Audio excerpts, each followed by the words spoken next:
Holly, and I was so excited. I have an FO for you guys. So for those of you who are new to crochet, FO means finished object. And I just couldn't wait to share my finished object with you guys, so I had to get on here and make a video to share it with you. You guys know I was working on a sweater. It's called My Favorite Crochet Pullover by Katie Peterson, and I will put a picture of the pattern right here. So should be right here somewhere. But okay, it was, let me just show you. And I did do a lot of modifications. Well, not a lot, but a couple of modifications, and I will talk about them. So here is my sweater. Isn't it cute? Oh my goodness, isn't it adorable? Okay, so really quick, we're gonna take a minute. Right here is a picture of me wearing the sweater. I think I look adorable, don't you? Anyways, okay, now back to the sweater. So the sweater, I used, I love this yarn at Hobby Lobby. This was in their prints in the color Fruit Punch, and this was their neons in the fuchsia neon. I love this fuchsia neon. I don't know that the camera is picking it up as pretty as it is. I cannot wait to make something else with this. I loved it. And I thought this color was really cute, and it's going to be wonderful for the fall. Goodness. I get so tongue-tied, guys. But anyways, so quickly, one of the things that was a positive about the pattern, the pattern, I would say is like 99% just wonderful. I did have some trouble with the sleeves, the written portion of how you're to do the sleeves. But that might have just been me. This is my first sweater ever, so it might have just been me. But it wasn't, even with the trouble I did have with the sleeves, it wasn't that hard to fix. It wasn't like I was like completely stuck. I was able to get it fixed and get some pretty awesome sleeves. I will say, on a side note, now when you're working with like hand-dyed yarns and you're making sweaters, you usually alternate every couple of rows with them so that your dye lots, because sometimes they'll be off. And usually, sorry, my cat just bumped the camera if everybody got shooken up there.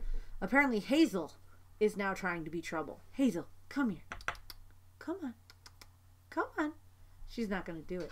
She's looking at me like, what do I look like, a domestic animal? Anyways, usually with your commercially dyed yarns, you don't have that problem. But as you can see here, this dye lot was a lot lighter than this dye lot on the sleeves.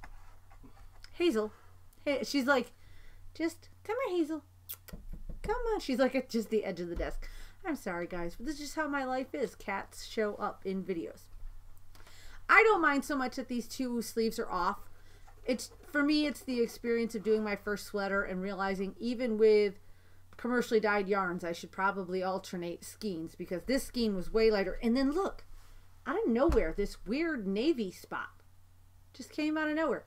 But again, that was, you know, a me thing. I could have taken this yarn out and how'd you get over there now, Hazel? She's like a little bullet. She's all over the place. Anyways, and now she's gone. Anyways, it doesn't bother me. Like I said, this was I love it the way it is. It's my first sweater. I love it. One of the other, or the thing that I loved most about this pattern was learning this new stitch, the herringbone double crochet. I love it. It makes all your stitches kind of slanted. I don't know if that's picking up, but what that does is when you're closing your rounds, it makes your seam, piece of lint on my sweater, of course, in my house, it makes your seam nice and straight all the way down. So you don't have that problem with your seam running at an angle. I absolutely loved that about the sweater. Now, the big modification, which you're all probably noticing if you looked at the picture I showed in the beginning, this sweater is supposed to be made with kind of like a cowl neck or a loose turtleneck, and then you were supposed to put a string in it, kind of like you could tighten it up like a athletic sweater or something. First problem I had with this, I didn't like how the string, they told you to like weave it in and out. It kind of felt like it was going to be really, I just didn't really like how that was going to look. So I went ahead and just made the cowl the way it was supposed to be, nice and rough, like tall. It was really, really tall. It was like 12 rows, and I did that, and I tried it on, and I liked it. It was okay, but I wasn't, like, something wasn't right. And then I went and did, because I did the trim on the bottom first, I did this trim with this bright fuchsia, and I just sat there and was like, there's going to be fuchsia on the bottom of the sweater and fuchsia on the two ends of the sleeves. It's going to look weird not having nothing up by the neck. So I made an executive decision, and if you follow me on Instagram, you would have saw that pile of yarn that I had to scrap.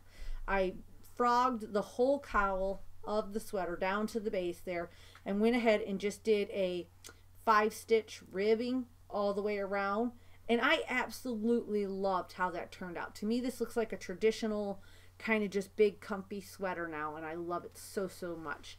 I haven't gotten a chance to wear it because big surprise here in Michigan, as soon as I finished my sweater, it stopped snowing.